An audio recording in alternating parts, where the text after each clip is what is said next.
Aprelin 5-də Gürcüstanda yaşayan Azərbaycanlı jurnalist Əfqan Sadıqov məhkəmə qərarı ilə Azərbaycana deportasiya edilib. Həyat yoldaşı Sevinç Sadıqovanın sözlərinə görə, jurnalist gecə yarısı özlərini yanğın söndürən kimi təqdim edən şəxslər tərəfindən evindən aparılıb və gecə saat 3 radələrində məhkəmə qarşısına çıxarılıb.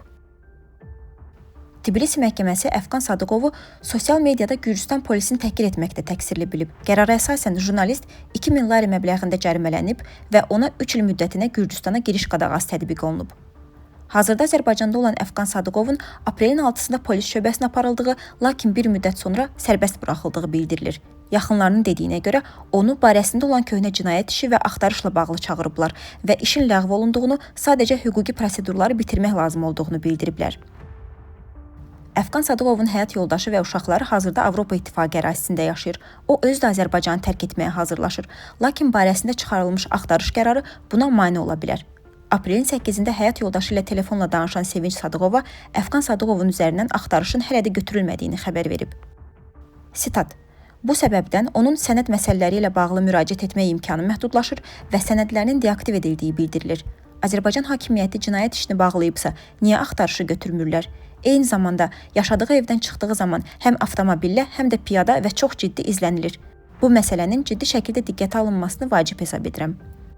Azel TV YouTube kanalının rəhbəri olan Əfqan Sadıqov 2024-cü il avqustun 3-də Tbilisidə həbs edilmişdi. Həmin vaxt Gürcüstan tərəfinin məlumatına görə Sadıqov hədə-qorxu ilə pul tələb etməklə bağlı cinayətlərə görə Azərbaycan tərəfindən axtarışa verilmişdi. Lakin ötən il fevralın 27-sində Avropa İnsan Hüquqları Məhkəməsi tərəfindən qəbul edilmiş qərara əsasən Gürcüstan hakimiyyətinə jurnalistin Azərbaycana ekstradasiyası qadağan edilib. Gürcüstanda Sadıqovun hüquqlarını qorumuş Sosial Ədalət Mərkəzinin hüquqşünası Tamta Mikeladze Toplum TV-yə deyir ki, jurnalistin məsələsi Azərbaycan hakimiyyəti üçün test rolunu oynayacaq. Görəcəyik ki, hökumət ona ölkəni tərk etməyə icazə verəcək, yoxsa əlavə əngəllər və məhdudiyyətlər yaradacaq. Azərbaycan prezidenti İlham Əliyev Sadıqovun deportasiyasından bir gün sonra aprelin 6-sında Gürcüstana rəsmi səfər edib. Mikeladze bu iki hadisə arasında əlaqə olduğuna şübhə etmir. Hüquq müdafiəçisi xatırladır ki, aprelin 1-də Azərbaycan hökuməti Sadıqova qarşı cinayət işinə xitam verildiyi barədə Gürcüstan hüquq mühafizə orqanlarını məlumatlandırıb. Aprelin 3-də isə yerli məhkəmə jurnalistin ölkədən çıxış qadağasını ləğv edib.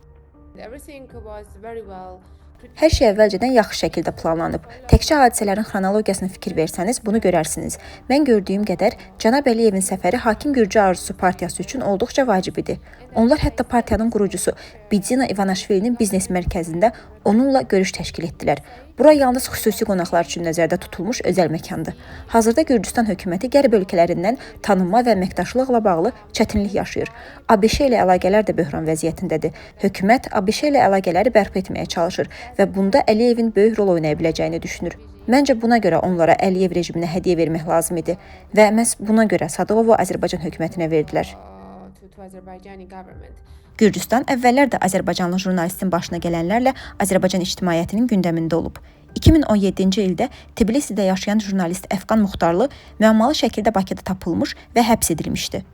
Rəsmi versiyada onun sərhədi qanunsuz keçdiyi iddia olunsa da, özü Gürcülər tərəfindən oğurlanaraq Azərbaycana təhvil verildiyini deyirdi. 2022-ci ildə Gürcüstan Dövlət Təhlükəsizlik Xidmətinin keçmiş rəis müavini Soso Qoqaşvili jurnalistin Bidzina İvanaşvilinin göstərişi ilə oğurlandığını bildirib. Mikeladze deyir ki, həmin dövrdə Gürcüstan üçün açıq şəkildə mühacirləri deportasiya etmək mümkünsüz idisə, sonradan qanunvericiliyi dəyişməklə bunu asanlaşdırdılar. 2025-ci ildə hökumət qanuna əlavələr etməklə xaricilərə qarşı məhdudiyyətləri gücləndirdi. Xüsusilə beynəlxalq qorunma və qaçqın statusu almaqla bağlı qaydalar çətinləşdirilib. Əfqan Sadıqovun deportasiyasını asanlaşdıran məqamlardan biri də bu idi. Hətta inzibati xəta törətsəniz belə, hökumət sizi Gürcüstandan deportasiya edə bilər.